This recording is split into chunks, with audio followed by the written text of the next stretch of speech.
price of steak versus hamburger is an early sign that the economy is shifting. When you kill a cow, you get both. You can charge a lot more for steak, though, than for hamburger. And right now, that differential is shrinking, which is an early sign that we're headed for very unusual economic times. So what can leaders in fintech do to thrive? I'm a rational optimist, and I know that we're on the brink of what is called a 90% economy. And what that means is that we will not have ever in our lifetimes experienced what we're about to go through.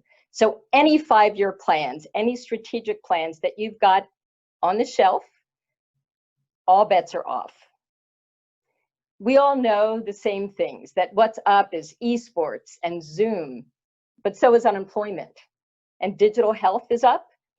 People who make boxes are thriving.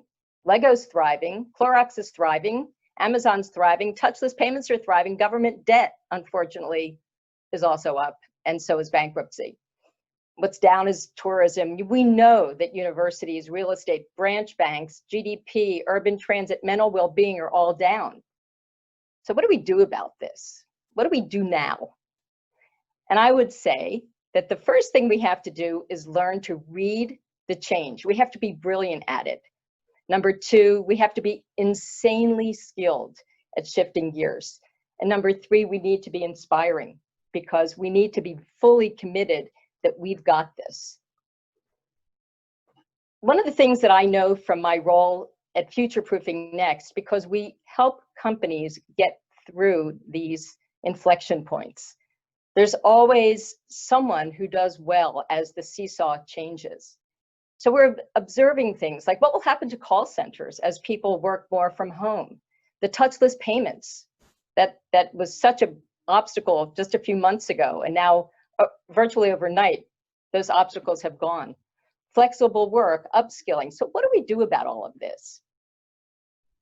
At Futureproofing Next, in conjunction with a global community that we work with called the Gray Swan Guild, just did a pulse check of the American and the global opinions about this. And we talked to business leaders. What people feel like is that after we recover from the first stages, we'll still have some longer term issues with the workplace and the employment and with the global economy. And some of these things we think are longer than others. In other words, when we asked the sense makers to weigh in on some of these key debates, what we found out is that 68% of the people think we're still going to work from home for a fairly long time. And they also think that there's a strong disagreement that will reach equilibrium by next January. In Futureproofing Next, we think, okay, you have to see differently, learn differently, decide, and really commit. This is what we think you can commit to, things like this. We read about this company, Lunar. We don't know them, but they're part of the community that now has an exclusive financial partnership with Astralis Group in the Nordics. Why? Because they observed, I'm sure, that the changing downward and the changing upward of that seesaw yielded an opportunity. And seeing ahead, you can see that if esports is going up, in what ways could the financial sector and the fintech groups serve uniquely to bond with a community that's diverse and committed, and to provide financial services in a really creative way? And the reason that partnership worked, and we believe that this is what all of us should do, is think about this. Who can we partner with to think about what's going up in the world economy so that we as fintech leaders can be ahead of that, serve it, support it, and thrive? So what should you be committed to in times like these? Well, first of all, we know that just like with esports, if you've got this connection to the tribe, this connection to a very loyal group of followers and customers, that's the heart of everything. And right now, fear and uncertainty are huge. And so the financial sector can do a tremendous amount to fix that. Right now, trust is today's currency. And how can we as fintech leaders really change the face of fear and turn it into feeling much safer. We also know that there are some gray swans. And as we've been looking at the pandemic and all of the economic issues related to that, a gray swan is something that might occur, but not necessarily with an ability to predict it, and not necessarily very often. So we looked at Google Trends and what has been going on with the pandemic. And we're really surprised in a way that the pandemic attitudes and the searches around the word pandemic have been steadily going down. But at the same time, and I live in the United States, and there's also at the same time a gray swan that is part of the overall global economic picture, because the term racism has been going up in trends. So what do we do to connect with communities authentically and be financial services leaders and fintech leaders? Who do we partner with? How do we connect with people so that they know we're together? I was very impressed on a recent webcast that we did with Amy Dawson from Visa, who went out into the market, which is one of the things that I recommend we all do.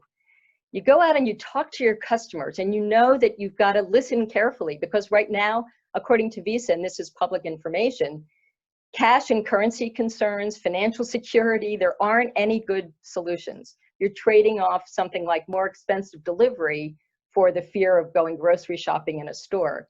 So to quote Snoop Dogg, you know, with my mind on my money and money on my mind is a theme that they unveiled in their original research.